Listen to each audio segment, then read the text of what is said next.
Good morning, everyone. I'd like to call the Legacy Finance Committee to order. We have a quorum. Apologies to everyone. We're coming fresh off the floor, and members, it's quite a busy time of year. So there's bills are up in other committees, and so presenters, please know that members will be looking at the bills. I think we'll probably go back to the original agenda since, well, it looks like he's getting settled. Well, they're standing, so let's, We can be. so first we'll go to, I'm just going to go to our minutes. Has anybody had anybody had an opportunity to take a peek at the March 1st minutes? Vice Chair Hussein moves the minutes for the March 1st meeting. Any questions regards to the minutes? Seeing none, all in favor, please say aye. Aye. Aye. Those opposed? Minutes are approved. Thank you, Vice Chair. So we're, so Representative Herr, we're gonna, Representative, we bumped you because, but we're gonna start. We have Representative Herr, if you can come up and, so we can go till 12:30 today, but quite honestly, we're still going to try to kind of stay closer to our regular time of bills, because other people have other commitments, and I want to respect that, other members. Representative Herr, you're on the committee, so I'm welcome. And would you like to move, well, maybe I'll just move it for convenience sakes. I'll move that House File 2088 be laid over for possible inclusion. And welcome to your committee, Representative Herr, and go ahead and present your bill when you're ready. Thank you, Chair Lillie. I'm going to do the abridged version of my introduction. I did plan about 15 minutes to talk to all of you, but I'm not going to do that today. So just the bill before us is House File 2088, which is a NPR direct appropriation for legacy funds. Chair Lillie and members, this bill is actually very direct and straightforward. It's $4.7 million for the biennium from the Arts and Cultural Heritage Fund. These funds will be used to create original on-air digital programming, enhance artistic and cultural ecosystems across the state, grow representation, and support preservation of and public access to Minnesota's history through archives. Minnesota Public Radio has been a longtime beneficiary of legacy funds. Last biennium, they did receive just under $3.9 million, and this year they're requesting $4.7.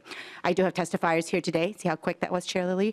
Testifiers here today, and they do have a presentation, but we can definitely make that a much shorter version so that we can get through what needs to happen today. Thank you, Representative Herr, and yeah, you don't have to go that fast. I think we're please go ahead, President Drew, and tell us your story, and welcome. Had a great visit in my office, and looking forward to hearing today. Thank you. Thank you so much for making time for us. So I'm Dushan Drew, the President of Minnesota Public Radio, and I'm going to just kind of walk through how we've invested the dollars you've given us and what our plans are going forward.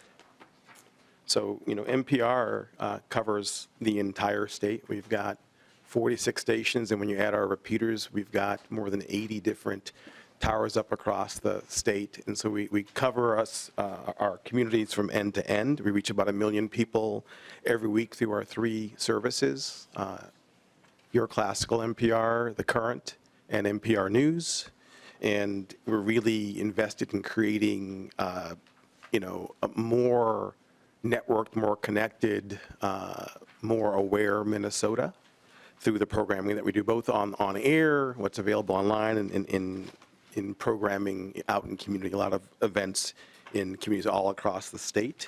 We've got staff spread throughout the state as well, 6 reporters who are based outside of outside of the Twin Cities out in greater Minnesota, as well as other staff members who are raising their kids and serving on chambers of commerce and contributing to life in Minnesota in myriad ways beyond their official roles at NPR.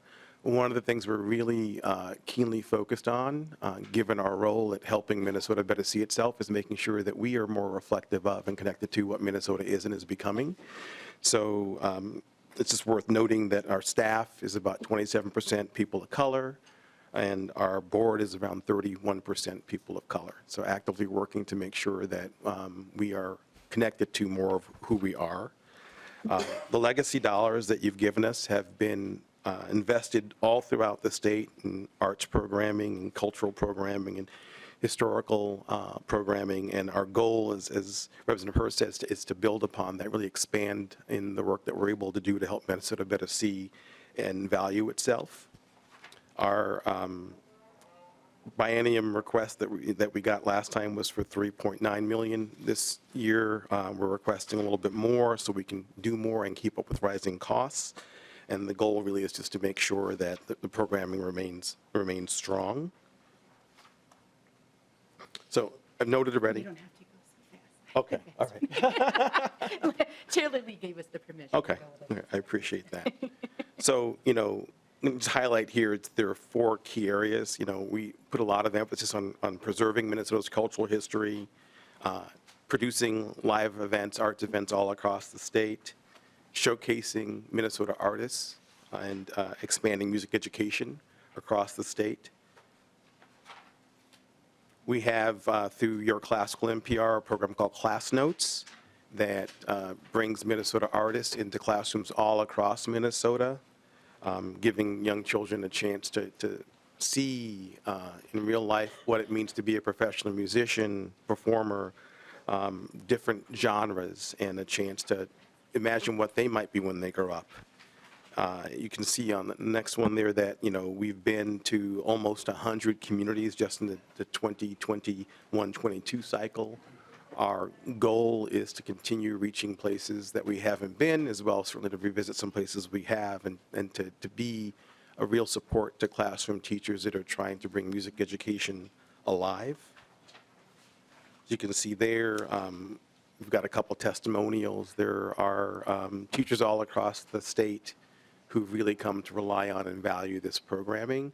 Beyond what we do in person, in classrooms, we've really built out, and it was accelerated because of the pandemic, frankly. We've built out what we offer online. So we've seen just real interest in educators and others, frankly, around the state in exposing young people in their lives to music and music education through the basically treasure trove we've built now of musical performances across the state. And I wanted to give Rachel Rotner-Limp, who's a teacher here in St. Paul, a chance to tell a little about what that programming has meant to her and her students. Ray, can you come up?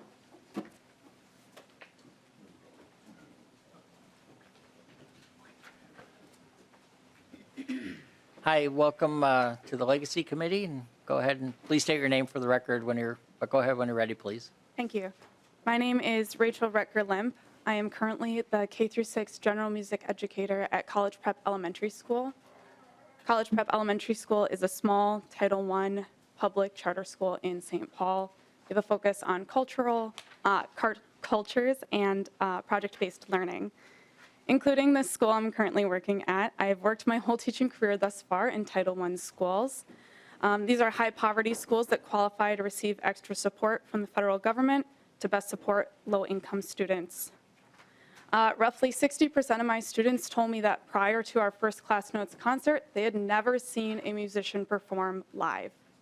So that is 60% of my current student population that, thanks to this program, has had the chance to hear musicians perform live for the first time in their lives. Me and many other music educators in Minnesota would be excited by the expansion of the program and the resources they're able to provide. Alongside live performances, they provide professionally recorded virtual concerts that many schools also use if they are unable to get the musicians and book them for that year. They also provide their program is full of lessons for music educators to use in the classroom. These include professionally recorded and standard-based instrument demonstration videos for instruments that schools typically can't afford to bring into their classroom, especially at the elementary schools, such as grand pianos, orchestral instruments, and organs. The Class Notes program provides lesson plans for music educators to use leading up to the live performances as well, that allows the concert to become a part of the curriculum and have more meaning and impact for our students. A couple examples from my own classroom this year. Before Element, a classical harp and flute duo came to my school, only one student had ever seen or heard of a harp. And now they all can tell you all about a harp and the multiple ways you can play the instrument. I even have one who listens to harp every night now to fall asleep because she finds it so relaxing.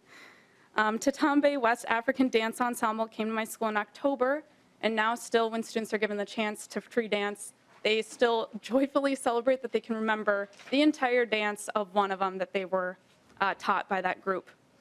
And months after the Nanilo vocal duo performed at my school, I still have a kindergarten student who comes into my class every day humming one of the songs that they were taught, because it is now his favorite song. It's not just about simply providing the opportunity to hear musicians live. It is such a memorable impact on our students because they are engaged and involved in the concerts.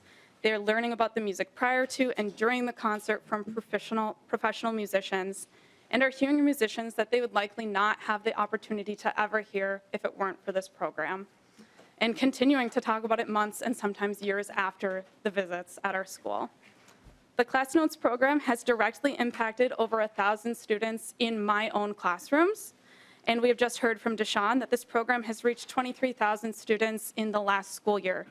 This number only takes into account the students that the musicians performed live at their schools. It does not take into account all the students that are watching the virtual concerts or learning from the virtual library of lessons. This program has such an incredibly vast reach and powerful impact on Minnesotan students. And I just want to end by saying I'm here today to advocate for all students and music educators that use this program and benefit from it. And I fully support NPR's increased legacy request to help continue expanding the program. Thank you for your time, and back to Deshawn. Thank you, Ms. Roker. President Drew, go ahead, sir. Thank you. So, many of us maybe won't be musicians when we grow up to do what we do, but I look back at my own life and think about playing the clarinet and singing and how much it built me into the person I am. So I'm glad we're able to provide this kind of programming because I know it's going to change kids' lives and really shape the next generation of leaders. If we look at classical through another lens, we do incredible programming with the Minnesota Orchestra, with smaller orgs such as the Winona Beethoven Festival, and with just artists all across state once again. And I really want to emphasize the fact that what we're trying to do is build connection through this work. So one of the programs that we've done, it was a little more challenging, frankly, during the heart of the pandemic, but Bring the Sing just gets people out singing with neighbors, with friends, with strangers. And we could use more moments to be together in harmony in this society in these times. And, we've done a lot to help emerging artists sort of build their brand, build a following. One of the things that we're looking at doing for the coming years to expand our Class Notes programming, just to reach more students and to do more online as well. That's frankly a fantastic way to reach more folks than we could possibly count, and to make it as an on-demand option, something that really fits into the schedules of teachers and parents. Think of all the snow days we've had where it would be helpful to have something other than video games playing in kids' heads. Similarly, we've done a lot of work with other partners out there to try and help bring a deeper appreciation of music to children and young adults all across the state. Our other music service, The Current, has done a fantastic job of exposing folks in and beyond Minnesota to the best of Minnesota's music scene.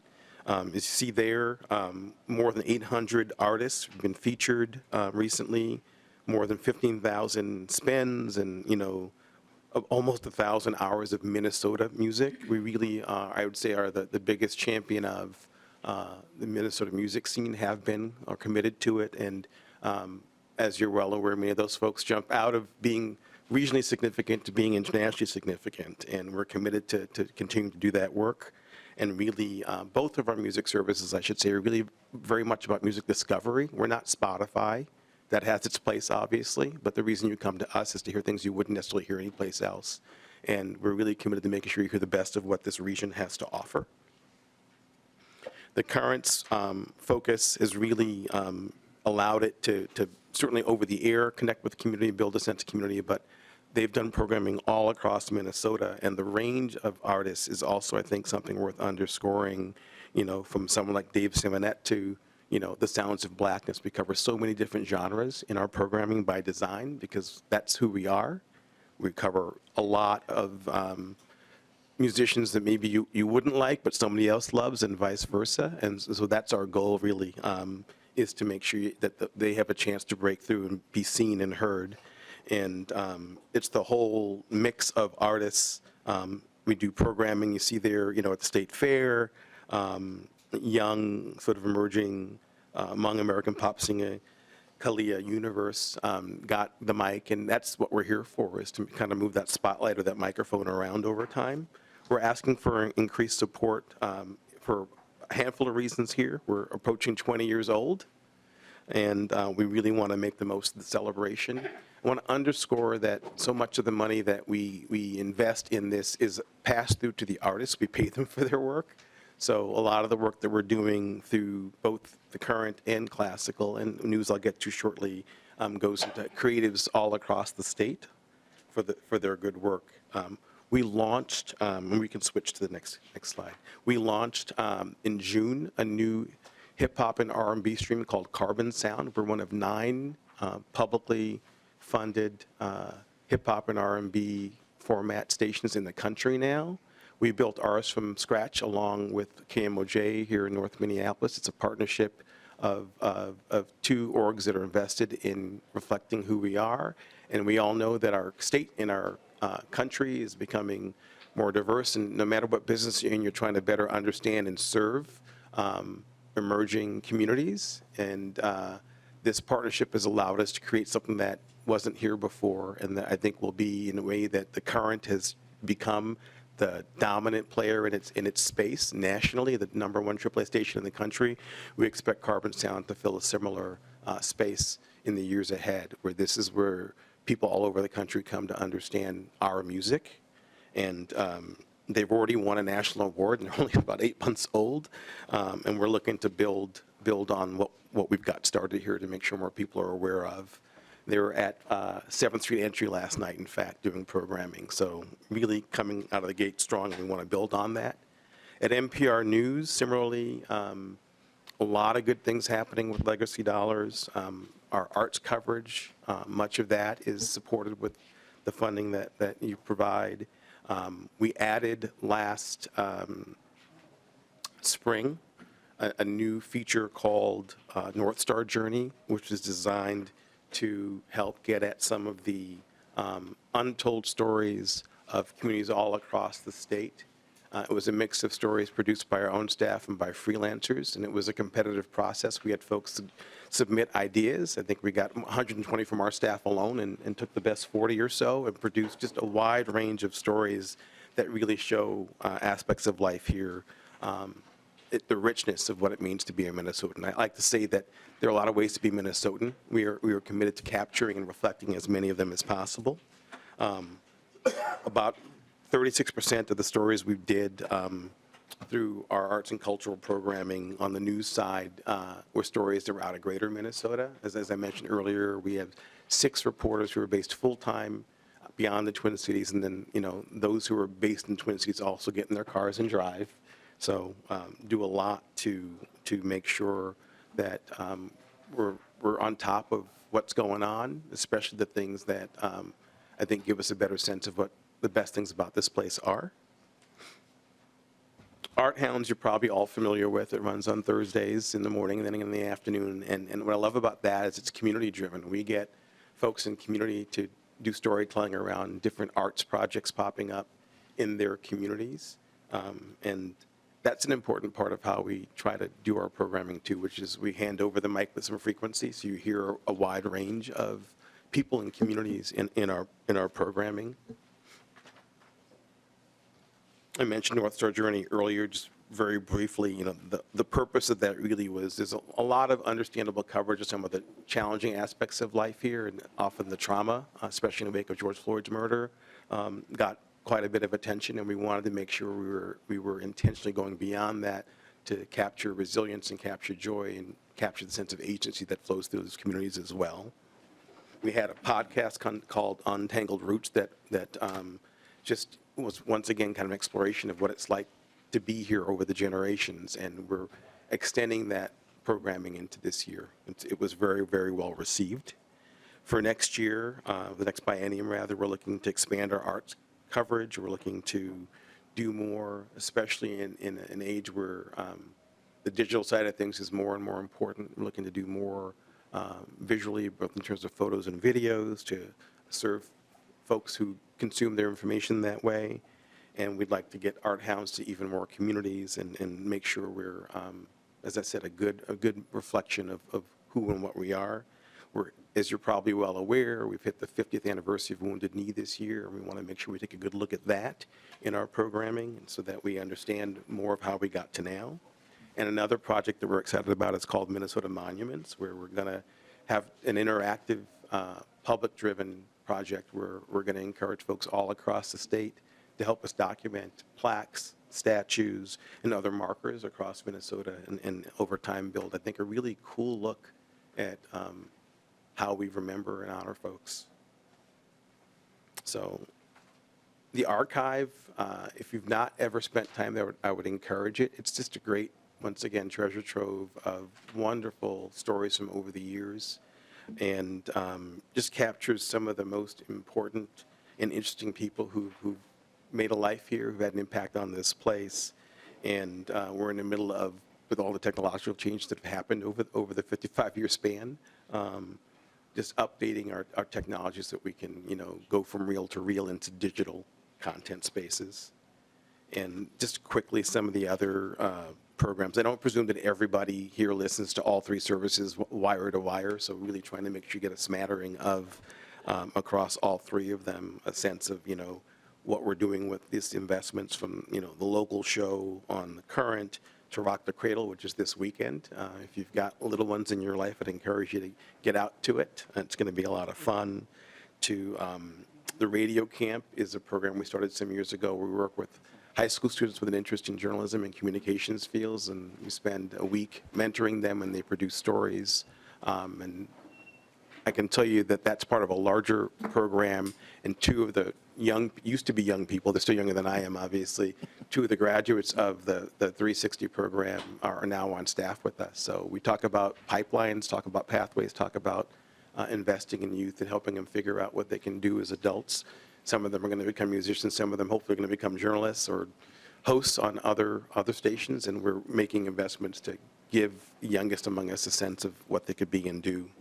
So I will, I'll stop there if you've got questions. Our goal, as I said, is to help Minnesota see itself and develop connections. Thank you, President Drew. We have some member questions, so. Sure. Representative Lee. Thank you, Mr. Chair, and President Drew, thank you for the presentation. Just real quickly on Carbon Sound, I'm really excited to see this, and maybe we could connect offline to learn more about this. So I'm just curious, with the appropriations that you're asking for, are there any plans to expand it beyond the Black communities and actually getting, more Asian American, Latin, or other BIPOC communities so that we can actually hear their stories and, the artists? And I would say this to head out in a bit here, but, Ampers, who's coming up next, I remember growing up, every Tuesday and Thursday at 8:30, sitting with my parents, turning on the radio for KFAI. That was the only time that I actually hear programming in Hmong about what's going on in the community. And so I'm just curious, with the appropriations you're asking for, how could you, if there is any plan, to expand that for other BIPOC communities? Thank you. Thank you for the question. President Drew. Chair Lillie, Representative Lee. We include a wide range of music in the Current, both what you hear online as well as what's available digitally, right? That grant for Carbon Sound was answering a specific request from the Corporation for Public Broadcasting to focus in this particular lane. So that's why it's built the way it is they, the federal government, funds public media through the Corporation for Public Broadcasting. And they have a new, we're one of 9 now, a new emphasis on trying to build out, they call it urban alternative music. So it goes beyond just Black music, but the heart of it, frankly, is Black music. So I'd say both on Carbon Sound and on the other channels that the Current has, both on air, 89.9, as well as through the streams, there are other avenues. And I think, we yes, are committed to kind of reflecting all Minnesota music And you see it in a variety of ways over time. And I think you'll see more of what you're asking for over time as well as we continue to get in line with where the state is headed. Representative Lee. Thank you, Mr. Chair. Thank you. Representative Cha. Thank you, Chair Lillie. I was a public radio host for 6 years on KJ 1430. It was a public community radio for my community. I just want to express the importance of public radio in BIPOC communities, right? A lot of our elders and a lot of our decision makers in our community listen to public radio news. And so I think that, going forward, I just want to add to what Chair Lee said, the importance of radio, public radio, in our language, in our community, is like the backbone of information, news, and everything. And so I just, in support of this bill, but thank you for your presentation today. Thank you. Appreciate you. So I appreciate the questions, and so I had an opportunity when we were at the office you answered some of those questions, and I also was asked, and I think you mentioned you mentor to some other channels or you work with them to make them successful in their space, but also for our Somali community, so I hope you continue to do that work because it's clearly important. I really want to thank you for the Art Hounds, because I think, and of course the class notes is great where you're, there's, I don't know the counts, but I know we're going to hear from public TV and they, the teachers are using their their stuff a lot, and I know they're using your stuff, and quite honestly, I wasn't aware that you were doing that, and it was wonderful to hear from the teacher and those experiences, having those available for our kids. That's really wonderful.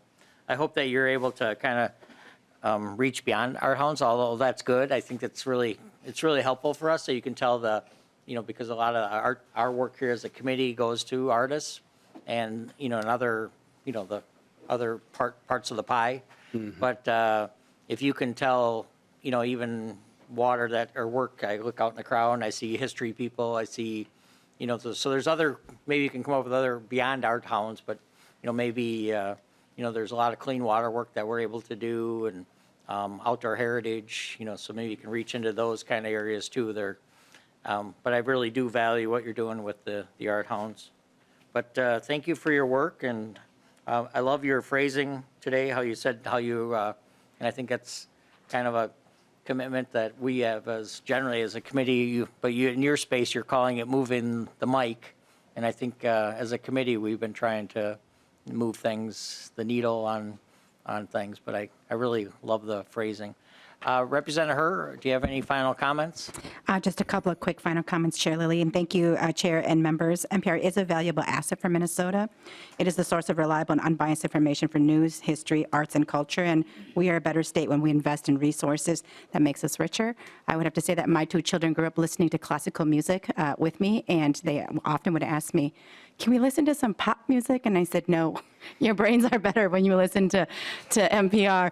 But truthfully, I explained to my children that growing up as a refugee in this country, arts and music and symphonies and orchestras is something of a privilege, that it is looked at as something that only people who have affluence and have access get to listen to. And the fact that was unless something came to me through public schools or through programs that were free, that there was never any way I was going to access it.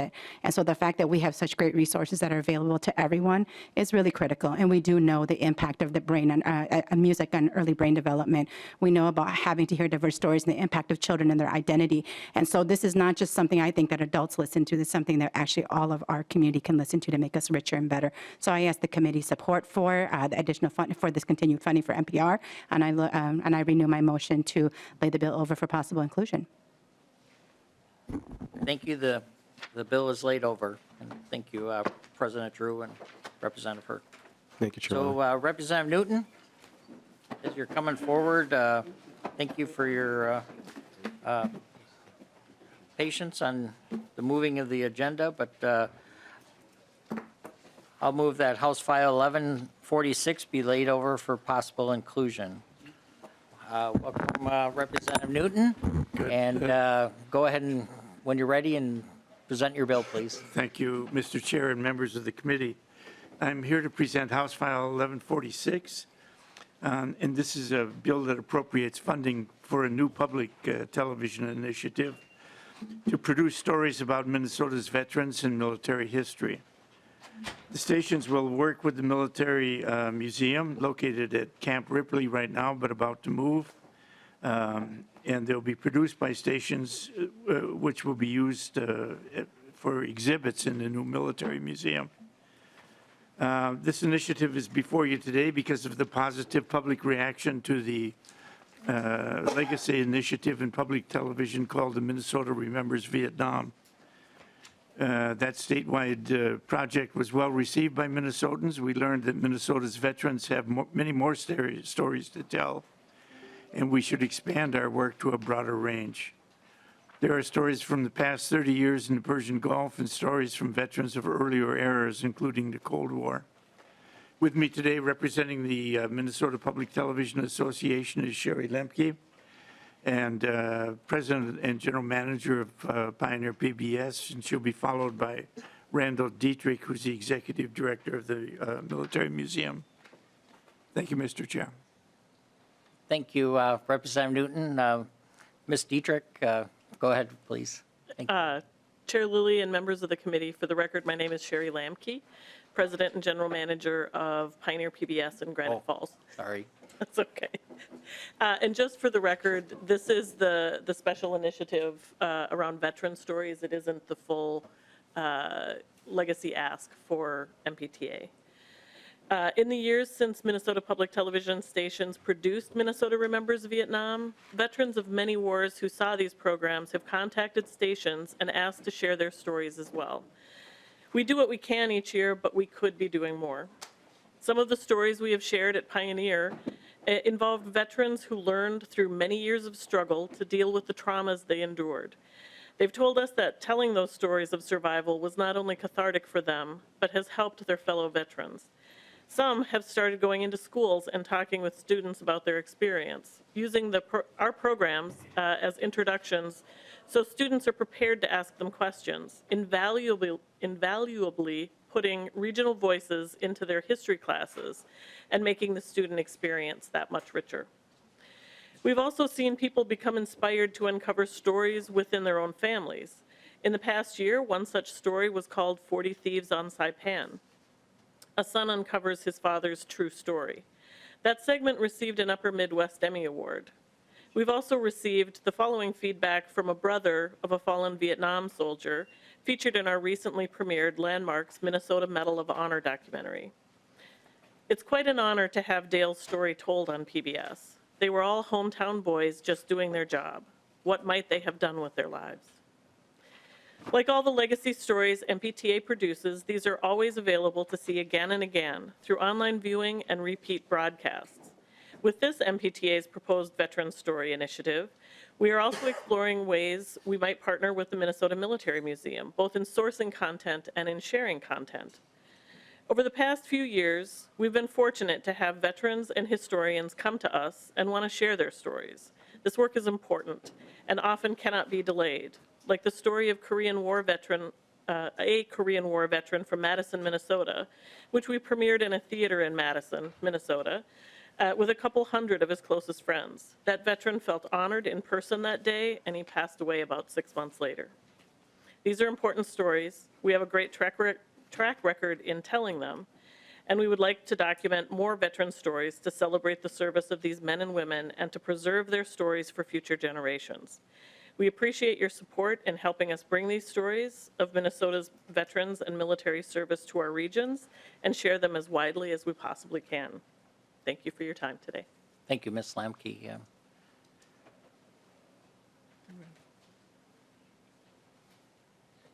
Go ahead, sir. I wasn't sure if you were the Dietrich or there was another name mentioned, so, but go ahead, please state your name and go ahead. Very good. Chair Lillie and members of the committee, my name is Randall Dietrich. I'm the Executive Director of the Minnesota Military and Veterans Museum at Camp Ripley. Prior to joining the museum, I did have the privilege of working alongside Ms. Lamke and MPTA in developing their Minnesota Remembers Vietnam initiative, which explored that conflict from a number of different perspectives. And I'm thrilled to support MPTA's request today and happy to open up our collections to their stories in development of these programs they're talking about. Minnesota is home to 303,272 veterans. There are 300,000 incredible stories out there to tell. I believe partnerships are at the cornerstone of what legacy grants should be, and if so, MPTA has already envisioned a foundation on which to build programming that will benefit Minnesotans statewide. I applaud the work of MTPA and ask that you support this bill. Thank you. Thank you, sir. Just a quick question. How many was the total? And then does the Minnesota know how many were like Hmong fighters there was and how many other Asian country fighters as well at that time? Yes, there are. Number on that? Complete number, a composite number is 303,272. I do have that available with me, broken down by county, which is interesting sometimes for legislators to know. But the further detail about breaking it down by conflict is something I need to get back to you on, sir. Okay, thank you. All right. Well, thank you very much. Representative Newton, any additional comments before we get? Oh, I see. Take the Rukavina approach, Mr. Chair. It's a good bill. Please support it. Okay, so Representative Cha has a question, a member question, so go ahead, sir. Not so much a question, I just want to make a comment. You mentioned the Vietnam War, and I just want to mention the secret war of Laos, because those happened simultaneously. A lot of us here on this council are refugees of that war. I myself was a refugee of that war. My father served the SGU units in Laos since 1961 to 75. We came to America in the 80s. And so these stories that you talk about Vietnam, having that piece of the Southeast Asian, especially the Hmongs and Laos, is very important to my community and to the children of those soldiers. I just want to highlight a T-28 pilot named Major Lillie. At the time when he was shot down, he had flown over 5,000 sortie missions in Laos. And that's more than any other pilot in the history during that period. How many times was an ace pilot over? Many times, right? But these are the stories that helps our community heal. And so when you talk about stories about Vietnam War and the piece of the secret war of Laos, and having over 80,000 Hmong people here in Minnesota with 9 Hmong legislators, and half of us are refugees. And so I just want to highlight that piece that, the work that you do is dear to our hearts, and please continue the work. Thank you. Thank you, Representative Cha. Vice Chair Samak, or Hussein? Thank you for bringing this bill forward, Representative Nguyen. And that I heard about it, the museum is going to be relocated, and where and when you expecting this will be happening forward? Mr. Dietrich can expound on this, but basically where the museum is located now at Camp Ripley, it interferes with the flight area. And they're going to have to move the museum just down the highway on Highway 371. And we are seeking bonding. We've received $13 million last year, $5 million in the last bonding report, and we're looking for additional funding to have this museum that's completely comprehensive, that will address, our allies in the war in Laos. The many allies. We had, I was there with Korean soldiers as well, that people don't realize that we had Australians, Koreans fighting in Vietnam with us. So this museum is trying to, and our female veterans. This is something that almost 15% of the veterans now are female. And so this museum is making a point of addressing all of these various groups of veterans that reside in Minnesota and have a connection to Minnesota. I hope I'm saying it right. Well, thank you very much, and we're kind of pushing on time, but I know you'll be available for questions, and thank you very much, guests and Representative Newton, and then I think it's a great area, the stories, and I think Ampers has coming up next, and they have a veterans piece that they've worked on, so there's a lot of overlaps in these different funds, but thank you. With that, the bill is laid over. Thank So, you, Mr. Chair, and members of the committee. thank you, Representative Newton and guests. Welcome, Representative Frazier. So House File 1408 is laid over for possible inclusion. Welcome, Representative Frazier, and go ahead and proceed when you're ready, sir.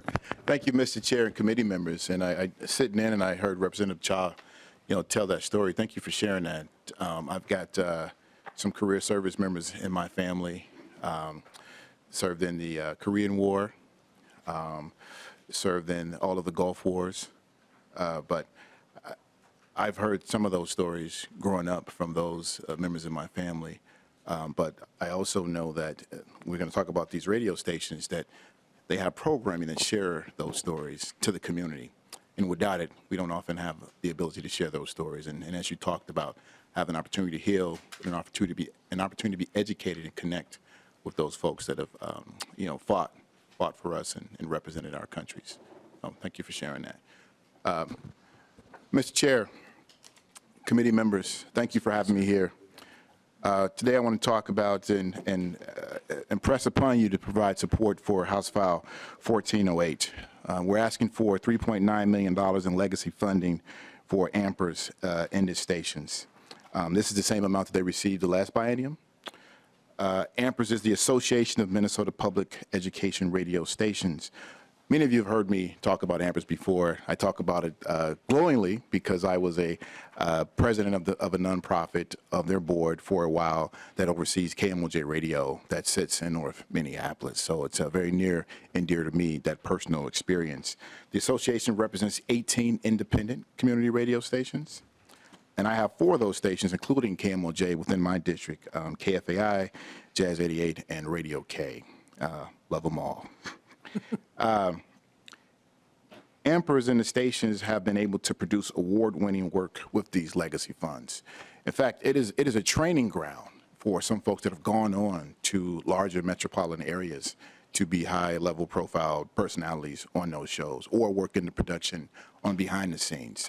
Again, this is why this is vitally important that we fund these programs, because of not only do they provide these educational opportunities, they provide career paths for some individuals to go on to larger stations, not only in Minnesota, but outside the state, and they often give back. That's one of the most important things to me that it provides. I am joined by Ampers President and CEO, Joe Glazer, and I'm going to stop there and allow Mr. Glazer to talk about the work that he does at Ampers and the important need for these resources to continue. Thank you. Thank you, Representative Frazier. Mr. Glazer, go ahead, sir. Thank you. Thank you, Chair Lillie and members. For the record, my name is Joel Glazer, and I am the president and CEO of Ampers, the Association of Minnesota Public Educational Radio Stations. Unfortunately, despite our best efforts, we have not had the opportunity to meet with all of you, so I'm going to take just a moment to explain briefly who we are. Ampers is an association that represents and supports 18 independent, publicly licensed, hyper-local community radio stations. 17 of the 18 stations are eligible for and receive state funds. The stations are licensed to Native tribes, a community itself, or a college, school, or university. We are not affiliated with Minnesota Public Radio, Twin Cities Public Television, or Minnesota Public Television Association, nor do we receive funds from those organizations. Kind of the best way to understand the difference is MPR is kind of like Target or Home Depot serving the masses in a good way. We're more like the corner drugstore, corner hardware store where everybody knows your name. And Ampers is basically a trade association that supports those independent community radio stations. We serve primarily underserved communities, and we define underserved as BIPOC, new immigrants, those living with a disability, and those living in greater Minnesota. 14 of our 18 stations are outside of the metro area. I am here today to ask for your support of House File 1408, a $3.9 million legacy appropriation for AMPERS and our member stations. As Representative Frazier mentioned, that's the same amount we received in the last biennium. Before I talk about that request, I want to tell you just a little bit about what we did in FY22 with the funding. We created nearly 29,000 hours of radio programming. To put that in perspective, there are only 8,760 hours in a year. So that's more than 3 years of round-the-clock programming. But keep in mind, we do have 17 radio stations creating that content with these funds. To create all that content, we paid more than 550 Minnesota artists for their work. Those artists range from up-and-coming musicians to established singer and songwriters, photographers, writers, and more. Some were paid to perform, others were paid to teach, some were paid to do both. We had programs across the state, as far north as Grand Marais, Bois Forte, and Thief River Falls, and as far south as Winona, Mankato.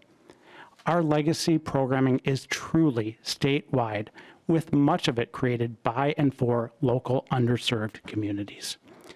We hired more than 180 contractors to help us create that content.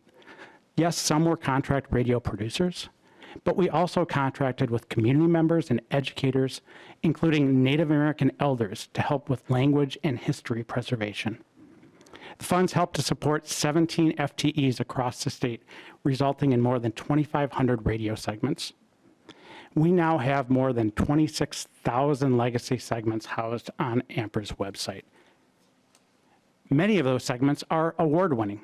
In FY22, we received 6 awards from the Minnesota Society of Professional Journalists for legacy programming, with 3 of those awards going to AMPERS itself. Minnesota Native News earned Best Newscast. Bearing Witness was a part of a project that received first place for special projects and in-depth series.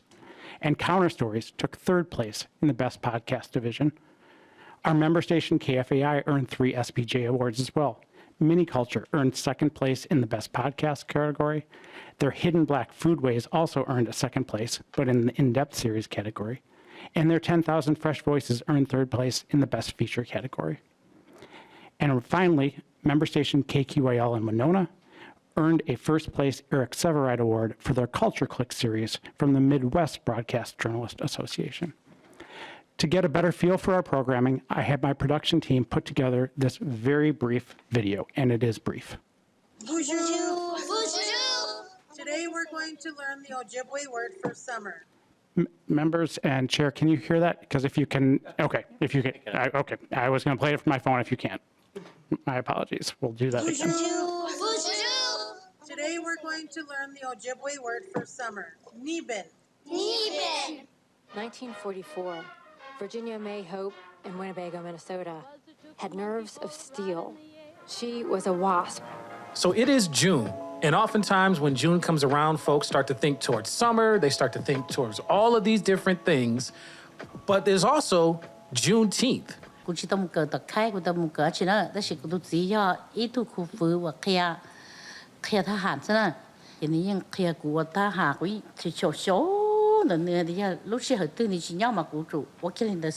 James Garrett Jr. is an architect. During his childhood in St. Paul, James fell in love with buildings. Today, he builds these buildings. We as Native people, as we are rediscovering our language, our culture, our values, not only are we going to grow the capacity for us to take care of ourselves and heal ourselves, but those are the same lessons that are going to heal this world. But that doesn't even begin to capture the true depth of the diversity of our programming. Just take a look at the screen. We've been producing diverse programming by and for underserved communities since long before BIPOC was even an acronym. When companies across the country were putting out statements about their DEI initiatives, I had several ask me, why isn't AMPERS issuing a diversity statement? I said, we don't need to. Because if we did, it would imply we were making a change. We didn't need to make a change because our programming was already diverse and inclusive. I knew people would judge us on our actions, not on a window dressing statement. That brings us to our request. We are asking to receive the same amount we received in the last biennium. Let me be very clear. We'd love to get more money. There are tons of additional diverse programs we can do. But we work within those diverse, underserved communities, and we see and hear the needs and the requests coming from those communities. Now, should the committee decide to increase our funding, we aren't going to argue, and the money will go to good use. But we are also okay staying flat with the previous biennium. With that, Chair, members, I also want to just take 1 second to draw your attention. If you received a CD, it's because we have not had the opportunity to meet with you. So these are paid for with legacy funds. You're allowed to accept them. We have the best of them and 90 Minnesota history in 90-second segments. And this is Veterans Voices. This is Vietnam veterans, Korea veterans sharing their stories about serving in Korea. And I heard Representative Cha mention the Secret War. We are very familiar with that, and we are actually in the process of wrapping up our Secret War, which you saw just a brief snippet of that. We will have a CD with the Secret War coming out in time for the State Fair. With that, Mr. Chair, members, I ask that you please support House File 1408. I am available if there are any questions. Thank you, Mr. Glazer. You always are available, and I'm always impressed how you're around the Capitol and working and answering questions if there ever are any. And I really value that as a chair, and I know you're available to all our members, and I respect that a lot. Representative Cha. Thank you, Chair Lillie. I want to thank Representative Frazier for your acknowledgement of communities to heal. You know, to be visible, to be included in community is important to all communities, just not BIPOC, but all Americans, right? Tell a story about public radio and the importance it plays in my community, which is the Hmong community, is that a lot of us work blue-collar jobs and we're farmers. You know, a lot of elders, they couldn't watch TV or something, so they listened to radio. And as we farmed with our parents, we just had, radio, and radio was like, essential in us getting our news. And so that's what radio plays in my life and in my parents' life and community. I think this is such a value project with huge impact to underserved communities. And I want to thank you for your humbleness of asking for funds from this committee and the way you approached it. So I appreciate that. I'm sure that the committee's members of this committee appreciate that. And again, Frazier, thank you for your leadership in this space. Much appreciated. Thank you. Thank you, Representative Cha. Well said. Any closing comments, Representative Frazier? And great presentation, and I know he meant what he said. They're doing great work, and please, if members haven't had a chance, listen to I-90 or the one in Minnesota 90 seconds.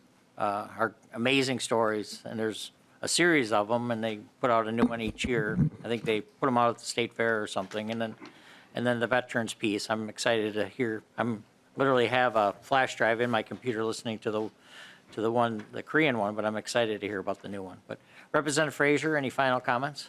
Thank you, Mr. Chair, and thank you, members, and thank you, Representative Cha, for those kind words. I think all of us in here know the importance and the impact of public radio, and we absolutely probably have heard from our constituents how important their local public radio station is to them.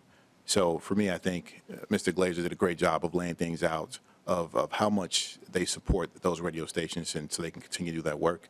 And this is a good bill, and I hope we can, at a minimum, get the $3.9 million that we're asking for. But I think Mr. Glazer is being very humble and not asking for more, but we will absolutely take it because we will absolutely put the money to use to provide more and expand these programs. So thank you. With that, thank you. Thank you both. With that, the bill is laid over. And, looking forward to, I think, KMOJ, I saw at the State Fair. I think they had the Legacy logo even up, so thank you. Maybe we'll have to get you on the radio there again. So I'm going to ask the committee's indulgence. We have two bills that are also they're both my bills, and they're essentially vehicle bills that to help us as we proceed through session. So I'm asking your indulgence to. So with that, I'll move House File 2075 to Ways and Means. Any questions in regards to that motion? Seeing none, all in favor, please say aye. Aye. Those opposed, none, luckily. With that, that's on the way. Thank you. That was nice. And then the same with House File 2074. I move that bill is moved to the general register. Any questions? Seeing none, all in favor, please say aye. Aye. Those opposed? The bill is passed.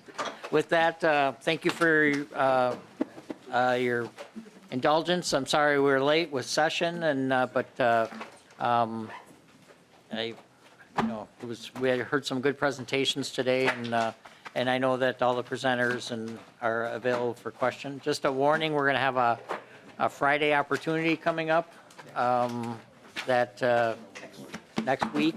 So just kind of be aware of that, and hopefully that you can fit that into your schedule, knowing that it's out a little bit, and we hope to move through some bills pretty quickly, so we won't be able to hear deep dive into some of those, unfortunately, but I hope that everybody can make that. With that, we are adjourned. Thank you. Thanks, Chair.